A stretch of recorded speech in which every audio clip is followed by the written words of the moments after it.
Hay un pensamiento en la palabra de Dios en el libro de Apocalipsis.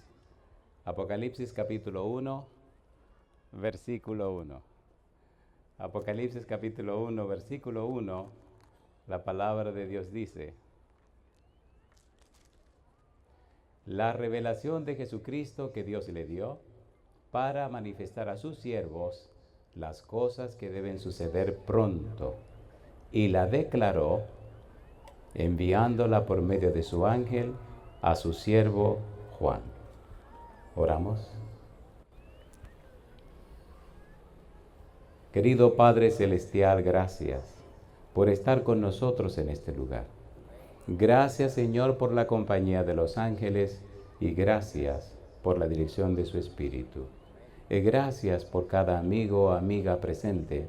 Gracias por los hermanos y hermanas que nos acompañan. Querido Dios, gracias por todos aquellos y aquellas que nos siguen a través de la radio, la internet y la televisión. Que todos y todas sean bendecidos y bendecidas en esta hora. Padre amado, prepárenos, habilítenos, capacítenos con su Espíritu para recibir su palabra. En esta hora le rogamos que el Espíritu Santo nos traiga palabra de vida para la vida eterna. Que no sean palabras de hombre, pero la palabra de Jehová que vive y permanece para siempre. Lo pedimos, Señor, en el nombre de Jesús. Amén. Durante la semana, se pueden sentar, gracias. Durante la semana vamos a trabajar con una serie titulada Un refugio para la familia. Cuando usted lee la Biblia desde el Génesis hasta el Apocalipsis, encuentra que Dios está empeñado en la familia. El diseñador de la familia es Dios. El que inventó la familia es Dios. Hace algún tiempo presentamos una serie en un país muy distante que se llamaba La familia, un proyecto de Dios. Y en realidad la familia es un proyecto de Dios. Y como la familia es un proyecto de Dios, Dios es responsable por la familia. Cuando Adán y Eva pecaron, Dios descendió y se hizo cargo, se hizo responsable del pecado de Adán y Eva. Al punto se hizo cargo Dios del pecado de Adán y Eva, que Dios se hizo hombre, habitó entre nosotros y murió clavado en una cruz para pagar el precio del pecado. Dios es responsable por la familia. Cuando entendemos en el libro de Apocalipsis que Dios es un refugio para la familia, entonces comprendemos que Dios nunca se ha retirado. Desde que Dios creó la familia, desde que Dios la hizo, ha estado siempre cerca de la familia. El trabajo del enemigo ha sido siempre distraernos de Dios. Significa alejarnos de Dios. Cuando estudiamos la palabra distraer, el verbo distraer, la palabra distracción, descubrimos que en latín tiene un significado muy interesante. Distraer en latín significa del verbo distraere y se traduce como alejar de. El trabajo del demonio es alejarte de Dios, distraerte de Dios. La Biblia nos enseña que Dios siempre se ha acercado al ser humano. Adán y Eva pecaron y Dios vino para hablar con ellos. Cuando oyeron la voz de Dios en el huerto, Adán dijo, Dios le preguntó, Adán, ¿dónde estás tú? Adán respondió, oí tu voz en el huerto y tuve miedo y me escondí porque estaba desnudo. Pecaron y Dios se acercó. Pecaron y se escondieron. Se alejaron de Dios. Se distrajeron de Dios. Y eso no fue razón para Dios no buscarlos. Y entonces comenzó el diálogo de Dios para buscar a la familia que pecó. Todo el tiempo, en cualquier lugar, Dios siempre anda buscando a la familia que pecó. Usted está aquí porque Dios produjo en usted el querer como el hacer por su buena voluntad. Pablo dice en Filipenses capítulo 2, versículo 13, así que Dios produce en vosotros así el querer como el hacer por su buena voluntad. En el libro de Santiago, capítulo 1, versículo 17, dice que todo don perfecto, toda buena dádiva procede de lo alto del Padre de las luces. Las cosas buenas que hacemos, las produce Dios en nosotros. Nosotros no podemos producir cosas buenas, las hace Dios. Venir a este lugar para escuchar la palabra es algo bueno y lo produjo Dios. Que usted esté aquí, que su esposa esté aquí, que sus hijos estén aquí y que usted esté siguiendo esta programación en cualquier lugar del mundo a través de la radio, la internet o la televisión, significa que su radar está funcionando, que está entendiendo y comprendiendo el trabajo del Espíritu Santo. Por eso, en esta semana necesitamos entender cómo es que Dios es un refugio para la familia. ¿Qué clase de refugio? ¿Por qué necesitamos un refugio? La palabra refugio o el significado de un refugio es guardarse, guarecerse, protegerse contra alguna inclemencia. Llámese un tornado o una tormenta, un ciclón, un huracán o una guerra. La gente se refugia de aquello que no puede hacerle frente. Hoy en día, la gente que no sabe, que no conoce, que no entiende la Biblia, necesita refugiarse de las crisis que este mundo tiene. El libro de Apocalipsis se llama Revelación. Dice el versículo 1, la revelación de Jesucristo. Y entonces añade que Dios le dio. El libro de Apocalipsis fue escrito, fue inspirado, fue dado para que usted entienda que el cristiano, la persona que cree en Dios, la familia que pertenece a Dios, muy a pesar de las crisis que hayan en el mundo, tienen un seguro refugio, tiene esperanza, tiene consolación. Dios mismo revela en el Apocalipsis las cosas que los hombres no saben, las cosas que los hombres no entienden, las cosas que los hombres no pueden descubrir por sí mismos. La palabra Apocalipsis pertenece a una literatura bíblica que se llama apocalíptica bíblica. La apocalíptica bíblica está presente no solo en el Nuevo Testamento, sino también en el Antiguo Testamento. Es importante entender y comprender cómo el mismo Dios se hace responsable y se encarga de revelar, de dar a conocer, de hacer entender al papá, a la mamá y a los hijos cómo Él está detrás de todas las cosas. El pecado entró y con el pecado la muerte. Sin embargo, el Señor Jesús entró y con Cristo entró la vida. Adán pecó y en Adán todos mueren. Mas en Cristo Jesús todos serán vivificados. Primera de Corintios capítulo 15, versículo 22. En otras palabras, aunque el mal existe, existe Dios también. Aunque el dolor y el pecado y el sufrimiento existen, Dios participó de carne, dolor, sufrimiento y muerte para pagar el precio del pecado. Y usted y su familia tenga derecho y acceso para volver a Dios. Por eso en el libro de San Juan capítulo 1, versículo 51, el Señor Jesús le dice a Natanael, ¿te sorprende de que te dije, te vi debajo de la higuera? Pues ahora cosas más maravillosas verás y verás a los ángeles subir y bajar del cielo sobre el Hijo del Hombre. Jesucristo es la escalera que tu familia necesita para que pueda subir hasta la presencia de Dios. Jesucristo es la clave para entender y comprender la apocalíptica bíblica. Jesucristo es la persona en quien están atesorados todos los secretos de la sabiduría y el conocimiento. Colosenses capítulo 2, versículo 3. En otras palabras, durante esta semana vamos a conocer a Dios, vamos a conocer a Jesús, vamos a entender a la luz del Apocalipsis, la revelación, cómo es que Dios se envuelve y se involucra para que tu familia tenga confianza, para que tu familia tenga fe, para que tu familia tenga esperanza. Con Dios no es un asunto de posibilidades. Dios ganó, Dios venció, Dios triunfó. La cruz del Calvario nos dice que la muerte de Cristo fue la más grande victoria. En el libro de Romanos, capítulo 6, versículo 23, dice que la paga del pecado es, ¿qué cosa? Muerte. ¿Y el regalo de Dios? Mas la dádiva de Dios es vida eterna en Cristo Jesús, Señor nuestro. La apocalíptica bíblica nos presenta símbolos que deben ser descifrados. Nos presenta también luchas entre ángeles y demonios, luchas entre el bien y el mal, luchas entre el diablo y Dios, luchas entre seres humanos que se consagran a Dios y seres humanos que lo rechazan. La apocalíptica bíblica nos muestra desde el Antiguo Testamento y hasta el Nuevo que hay un día de la ira de Jehová, un día del juicio de Jehová, un día final donde todo será consumido y consumado, donde todo el mundo tendrá que dar cuenta. En el libro de San Mateo, capítulo 16, versículo 27, dice el Señor Jesús: porque el Hijo del Hombre vendrá en la gloria de su Padre con sus ángeles y pagará a cada uno conforme a sus obras, conforme a su praxis, conforme a su manera de ser, conforme a su vida, conforme a lo que son. Todo el mundo dará cuenta. Sin embargo, Dios resolvió el problema de tu carne, de tu pecaminosidad, dándonos a Cristo Jesús, mostrándonos en su palabra que el Señor tiene poder para cambiar, perdonar y transformar la vida de los seres humanos. Y yo digo, alabado sea el nombre de Dios. ¿Es verdad o no lo es? Cuando estudiamos el libro del Apocalipsis, la apocalíptica bíblica, encontramos en el Antiguo Testamento, en el libro de Isaías, los capítulos 24 al 27 que tienen apocalíptica bíblica. ¿Qué significa eso? Nos relatan eventos que ocurrirán antes que Cristo venga, antes del gran día de la ira de Jehová.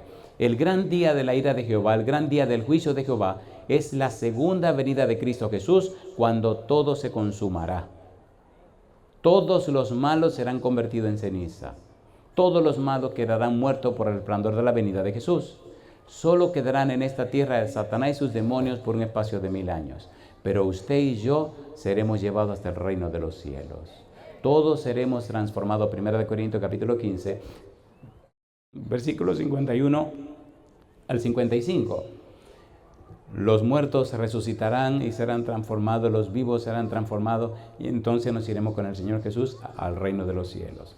Cuando usted lee Isaías capítulo 24 al 27, lee también el libro de Ezequiel capítulo 38 y 39, el libro de Joel capítulo 2 y 3, Daniel capítulo 2, capítulo 7 al 12, al libro de Zacarías capítulo 9 al 14, todo eso en el Antiguo Testamento es apocalíptica bíblica. Cosas que nos hablan de los eventos finales, que nos hablan de la historia final de la humanidad. Cuando viene al Nuevo Testamento, San Mateo capítulo 24, San Marcos capítulo 13, San Lucas capítulo 17 y 21, Primera Tesalonicenses capítulo 4, Segunda Tesalonicenses capítulo 2, y todo el libro del Apocalipsis tiene apocalíptica bíblica. ¿Para qué inspiró Dios la apocalíptica bíblica? Escuche, la inspiró para darle fe, confianza, consolación y esperanza a usted y su familia. Y de eso hablaremos durante toda la semana. Mi pregunta, ¿pagó Cristo el precio del pecado, sí o no? A ver, ¿sí o no? Segundo, ¿murió Cristo en la cruz del Calvario para asegurarnos la salvación y la vida eterna, sí o no? Sí. Por ello, necesitamos entonces entender una frase que se repite en el Apocalipsis una y otra vez. Mire su Biblia, Apocalipsis capítulo 1, versículo 2. ¿Qué dice el versículo 2? Allí comenzando el libro. ¿Qué dice Apocalipsis capítulo 1, versículo 2? Apocalipsis capítulo número 1, versículo 2 nos habla de dos frases. Nos habla de la palabra de Dios y nos habla del testimonio de Jesucristo. ¿Aparece la frase del testimonio de Jesucristo, sí o no? Mire el versículo número 9. Aparece la frase testimonio de Jesucristo. Cuando usted le sigue leyendo el capítulo 6, versículo 9, aparece la misma frase. Y usted sigue leyendo capítulo 14, versículo 12, capítulo 12, versículo 17, capítulo 19, versículo 10 y el capítulo 20, versículo 4, aparece la frase testimonio de Jesucristo. Ponga cuidado, ponga mucho cuidado. El testimonio de Jesucristo es clave para entender el contexto y el contenido de todo el libro. Necesitamos entender el testimonio de Jesucristo. ¿Cómo podemos lograr comprender ese testimonio de Jesucristo? La palabra testimonio se puede definir como la prueba o la evidencia que se presenta en un tribunal. Los testigos dan un testimonio en el tribunal. ¿Quién es el testigo en este caso? Jesucristo. ¿Conoce Jesucristo a Dios? Sí. ¿Vino Cristo a la tierra? Sí. ¿Sabe Cristo lo que está pasando? Sí. ¿Se hizo Cristo un ser humano como nosotros? Sí. En el libro de Hebreos capítulo 4, versículo 15 y 16 dice, porque no tenemos un sumo sacerdote que no pueda compadecerse de nosotros, sino uno que fue tentado como nosotros, como nuestra semejanza, pero sin pecado. Y entonces añade, acerquémonos pues confiadamente al trono de la gracia para hallar gracia en el oportuno socorro. Yo le pregunto, ¿Cristo se hizo hombre o no se hizo hombre? A ver, ¿sí o no? ¿Sufrió o no sufrió? ¿Se cansaba o no se cansaba? ¿Le daba hambre o no le daba hambre? ¿Sí o no? Cuando lo abandonaron, cuando lo traicionaron, ¿lo sufrió o no lo sufrió? Cuando Lázaro murió, ¿lloró o no lloró? Dice, y Jesús lloró. En otras palabras, Jesús conoce y sabe lo que pasa con la vida tuya. Cuando hay problema y dificultad en la casa, Jesús lo sabe. Jesús lo vivió y lo experimentó. Por eso, lo que pasa con tu familia y lo que pasa en tu familia, Él lo entiende y lo comprende porque se hizo humano como tú y como yo. Por tal razón, Él es un testigo, puede dar testimonio porque lo vivió. En el libro de Hebreos dice que por el sufrimiento Cristo aprendió la obediencia. No importa cuál sea el problema de tu casa, Él lo entiende y lo comprende. No importa cuál sea la situación de tu vida, Él la entiende y la comprende. Permítame hacer una pregunta en este momento. ¿Cuántos de los presentes tienen hijos? ¿Cuántos son padre o madre? ¿Pueden levantar la mano?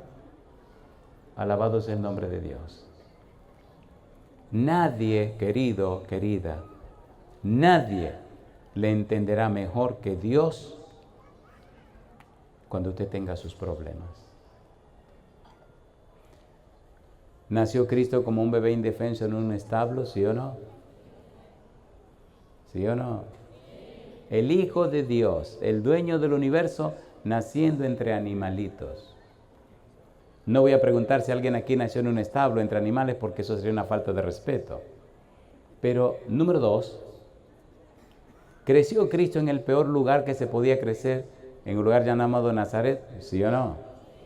Al punto que Natanael le dice a Felipe, ¿y podrá salir algo bueno de Nazaret?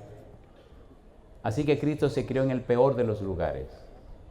Número 3, cuando a Cristo lo apresaron para crucificarlo, ¿cuántos discípulos se quedaron con él? Dice que todos se fueron. Aunque después, allá en el Calvario, Juan se coló y allí estaba al lado de María. Y en el juicio, Pedro se apareció, pero negó a Cristo 3 veces. En otras palabras, si te traicionaron, Cristo sabe de eso.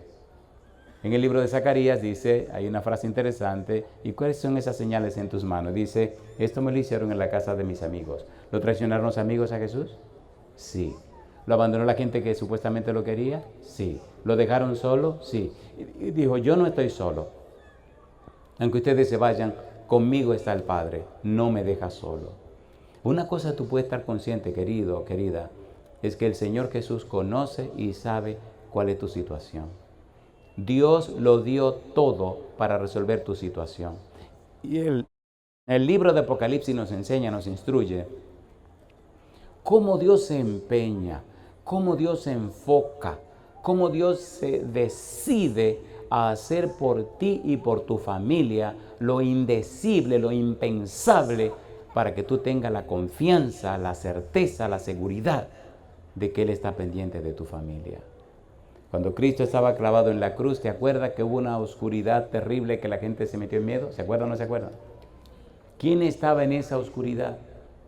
Una pregunta, ¿ama Dios a Jesús o no lo ama? A ver, ¿sí o no? ¿Qué dice Juan 3:16? A ver si se lo sabe usted de memoria. ¿Podemos decirlo juntos? Juan 3:16. Porque de tal manera que ha dado para que todo aquel no se pierda, mas tenga.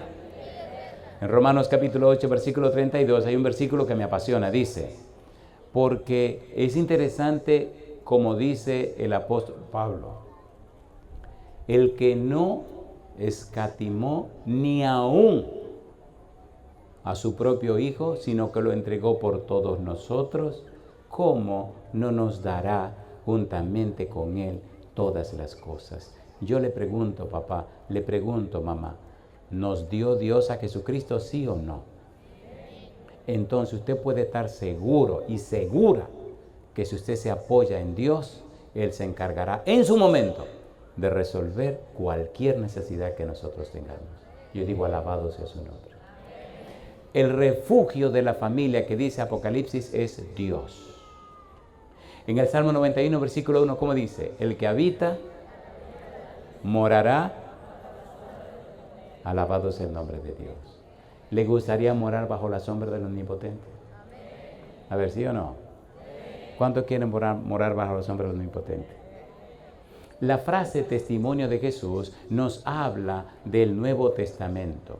Durante la semana tenemos que hacer un estudio serio de cómo descubrir y descifrar el significado de esa frase. Dice la palabra de Dios y el testimonio de Jesucristo. La palabra de Dios, el testimonio de Jesucristo. Apocalipsis capítulo 1, versículo 2, versículo 9, capítulo 6, versículo 9, capítulo 12, versículo 17, capítulo 14, versículo 12, capítulo 19, versículo 10 y capítulo 20, versículo 4. ¿Por qué repite la frase tantas veces? ¿Por qué Dios la repite una y otra vez? ¿Qué tiene que ver la palabra de Dios y el testimonio de Jesucristo? ¿Cómo eso se relaciona con la palabra, con la Biblia? ¿Qué representa una cosa y qué representa la otra cosa? Veremos durante la semana que la palabra de Dios nos habla del Antiguo Testamento y el testimonio de Jesucristo nos habla del Nuevo Testamento. En el capítulo 19, versículo 10, el ángel le dice, no, yo soy consiervo tuyo y de los profetas. Adora a Dios porque el testimonio de Jesucristo es el espíritu de la profecía. Necesitamos entender lo que el ángel está diciendo. Pregunto, los evangelistas, San Mateo, San Marcos, San Lucas, San Juan, ¿escribieron la historia de la vida de Jesús, sí o no? A ver, ¿sí o no? Sí, nos mostraron el testimonio de Jesucristo. Ya veremos en la semana en qué consiste ese testimonio de Jesucristo. Hay un pensamiento en el libro de Romanos capítulo 10, versículo 17 que dice, así que la fe es por el oír por la palabra de Dios. Necesitamos en esta semana que usted tenga fe en Dios, pero la fe solo se consigue cuando usted estudia y comprende la palabra de Dios. Como papá, como mamá, necesita conocer a Dios a través de su palabra para que en su mente anide la fe, la creencia, la confianza. La palabra fe, si buscamos un significado profundo en el Antiguo Testamento, viene de un verbo que es el verbo amán, que significa certeza, certidumbre, seguridad, confianza. Cuando nosotros tenemos fe es porque conocemos a Dios. La fe significa que me relaciono con Dios. La fe significa que comprendo a Dios. La fe significa que le entiendo a Dios. La fe significa que hay una relación íntima y estrecha entre mi persona y la persona de Dios. Y el resultado de esa relación es la fe, la confianza, la seguridad, la certeza. Como padre y como madre, usted necesita esa confianza, necesita esa certeza porque su familia depende de Dios y dependerá de sus decisiones. Usted necesita esa fe. Hebreos capítulo 11, versículo 6 dice, pero sin fe es imposible, ¿qué cosa? Porque el que a Dios se acerca es necesario que crea que Él existe y es galardonador de los que le buscan. El testimonio de Jesucristo es la evidencia, la prueba, es el testimonio, es lo que se lleva al tribunal para dejar claro que lo que Dios dice es cierto, que lo que Dios ha hecho es verdad, que se ha cumplido y se han cumplido las promesas de Dios, que en el Señor Jesucristo Dios ha cumplido todo lo que prometió. Entonces, y solo entonces, en tu mente nace el germen de la fe. Se siembra la semilla de la confianza, de la creencia y la certeza. Y tu mente reacciona al conocimiento, a las pruebas y las evidencias para decir, verdaderamente Dios me ama, verdaderamente puedo confiar en Él. Y cuando tú tomas esa decisión, el Espíritu Santo viene a la vida tuya y comienza a hacer un proceso de transformación. Se informa, se forma y se transforma.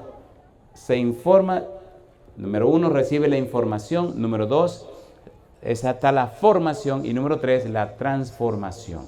Pero todo comienza con la palabra de Dios. Todo el proceso, la palabra de Dios. Y todo el final, la conclusión, la palabra de Dios. Déjame preguntarte algo, papá, preguntarte algo, mamá, esté presente o nos esté siguiendo en cualquier lugar. Mi pregunta, ¿crees tú que es tiempo de creerle a Dios? ¿Sí o no? ¿Sí o no? Mire que yo no dije que sí es tiempo de creer en Dios. ¿Cómo fue que dije? ¿Tiempo de creerle a quién? A Dios. En el libro de Génesis capítulo 15, el versículo 6 dice, Abraham creyó a Jehová y le fue contado por justicia. ¿A quién le creyó Abraham? A Jehová. Necesitamos conocer a Dios. Necesitamos acercarnos a Dios. Necesitamos como padre tener esa experiencia con Dios. Y le pregunto, papá, ¿le gustaría tener esa experiencia con Dios? ¿Sí o no? Si usted es papá o mamá y dice sí, póngase en pie en este momento. Si usted es papá o mamá, póngase en pie.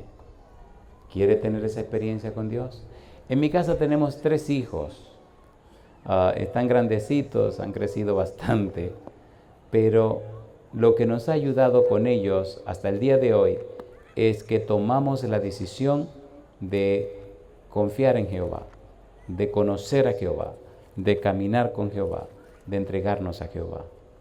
Y al pasar los años hemos visto que Dios siempre tiene razón. Dios siempre tiene la última palabra. Hay una frase en la Biblia que es muy conocida por todos nosotros y la dijo Josué. En el libro de Josué, capítulo número 24, versículo número 15, dice Josué, un juez. Dice Josué: y si mal os parece servir a Jehová, escogeos hoy a quién sirváis, si a los dioses a quienes sirvieron vuestros padres cuando estaban al otro lado del río, o si a los dioses de los filisteos, de los amorreos en cuya tierra habitáis. Pero yo y mi casa, ¿qué dice Josué? Serviremos a Jehová.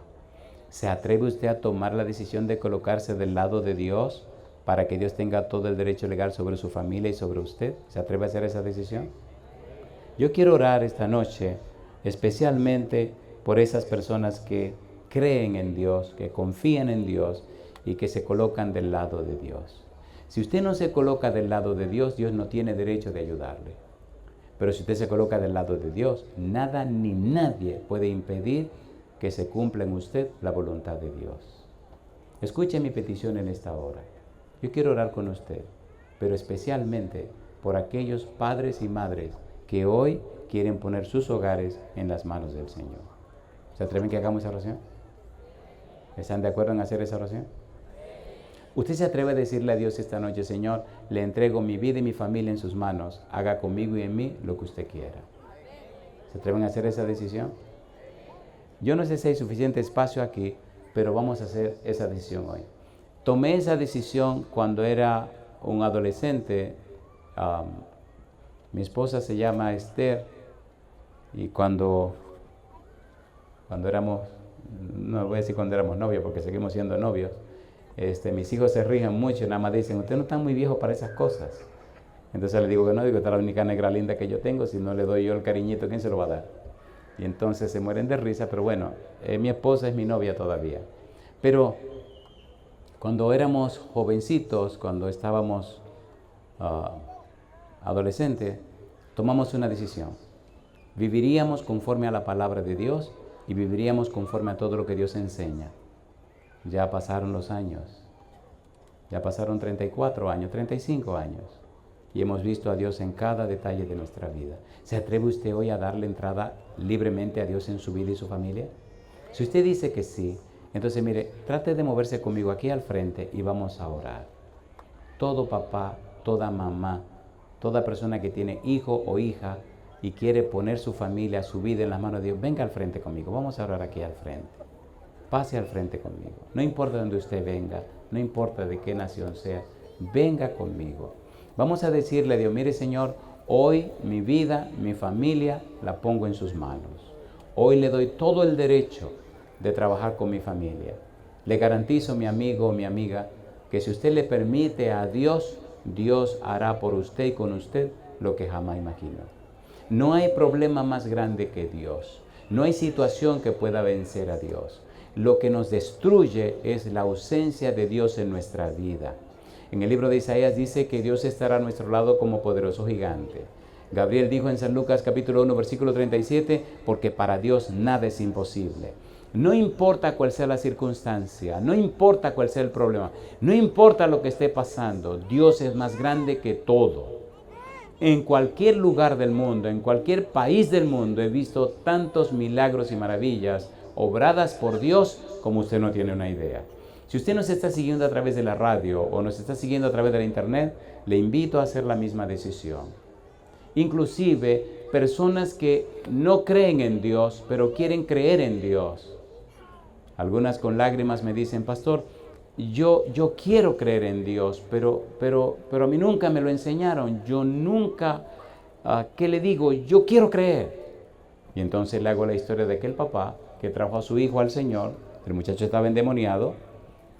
Los discípulos habían pasado la noche criticando, así que cuando el papá llegó con el muchacho, no pudieron hacer nada por el muchacho. Y entonces empezaron a burlarse de los discípulos. Cuando Cristo viene, desciende del monte, se acerca y dice, ¿qué es lo que pasa? ¿Qué discuten con ellos? Y entonces le dice el papá, mira Señor, traje a ti mi hijo, pero tus discípulos no pudieron hacer nada. Y entonces el Señor Jesús le pregunta, ¿y qué es lo que le pasa? Dice, desde niño hay un espíritu que lo toma y lo tira en el agua, lo tira en el fuego, y le dice, pero si tú puedes hacer algo, ayúdanos. El Señor Jesús le dijo, al que cree, todo le es posible.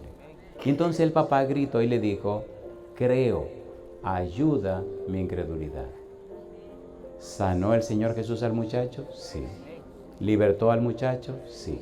Es posible que usted esté luchando con la incredulidad, que usted quiere creer pero no sabe cómo se cree. Le garantizo esta noche que si usted le grita al Señor, creo, ayuda mi incredulidad, Él comienza a trabajar en el caso suyo. He visto muchas cosas maravillosas en mi vida, de personas que han estado en situaciones muy difíciles. No es el hombre que hace las cosas, es Dios. No es el hombre que decide las cosas, es Dios. Y no importa cuán profundo o cuán bajo tú estés, te garantizo que Dios está empeñado en tu familia. Dios está interesado con tu familia. Y esta semana veremos a través de la Biblia todo lo que Dios ha hecho, todo lo que Dios está haciendo, todo lo que Dios hará por cada familia, cada persona que se coloca en las manos de Dios. ¿Le parece bien si oramos ahora y pedimos a Dios que pueda trabajar con cada una de nuestras familias? ¿Estamos de acuerdo? Bien, vamos a cerrar los ojos y vamos a orar. Agradezco si nos quitan la música para que tengamos la oración. Gracias, vamos a orar. Querido Dios, gracias por hacer posible este encuentro en esta noche. Gracias por cada persona presente. Gracias por cada uno de los que nos siguen a través de la radio, la internet y la televisión. Gracias por cada familia. Gracias por papá, gracias por mamá. Gracias por los hijos y las hijas. Señor querido, Padre eterno, Dios santo, en esta hora le ruego como ministro del Evangelio que tome en sus manos benditas cada una de estas familias representadas. Que el Espíritu Santo venga a cada uno de ellos y ellas. Que comience hoy, Señor, a trabajar en sus mentes, a transformarlas, a cambiarlas. Que comience hoy a formar en ellos a Cristo Jesús, quien es la esperanza de gloria, y a darle la mente de Cristo. Dios, inspíreles a orar más. Inspíreles, Señor querido, a estudiar la Biblia. Que se animen en la casa a leer la palabra santa y a hacer oraciones en beneficio de toda la familia. Ellos y ellas, Señor, en esta hora le están dando todo derecho legal sobre sus vidas. Acépteles, Señor. Usted es el Dios Todopoderoso, Creador del cielo y de la tierra. Usted ha dicho, el que a mí viene no le echo fuera.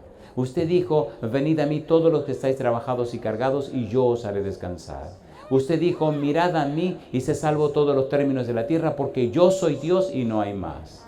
Su palabra dice, el que habita al abrigo del Altísimo morará bajo la sombra del Omnipotente. Usted dijo también, Señor, en su palabra, a través de David, Jehová es mi pastor, nada me faltará. Nos aferramos a su palabra, creemos en sus promesas y le entregamos nuestras vidas.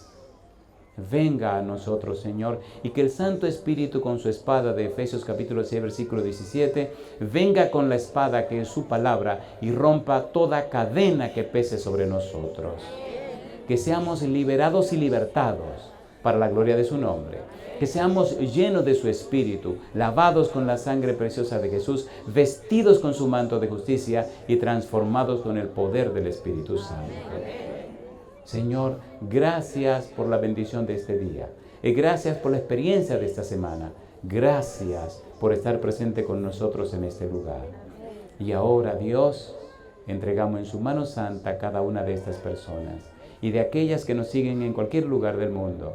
Que hoy comencemos a caminar con usted. Y como Enoc, caminemos tan cerca de usted que nuestro caminar termine en el reino de los cielos. Caminó pues Enoc con Dios y Dios se lo llevó. Cuando usted venga en las nubes de los cielos, Señor, que cada padre, cada madre, cada hijo, cada hija que escucha este mensaje tenga derecho de regresar con usted y con nosotros hasta el reino de los cielos. Padre amado, gracias por la bendita esperanza. Damos gracias y lo agradecemos y damos gloria a su nombre. Y lo hacemos en el nombre de Jesús. Amén, Señor. Que Dios les bendiga, Dios los guarde.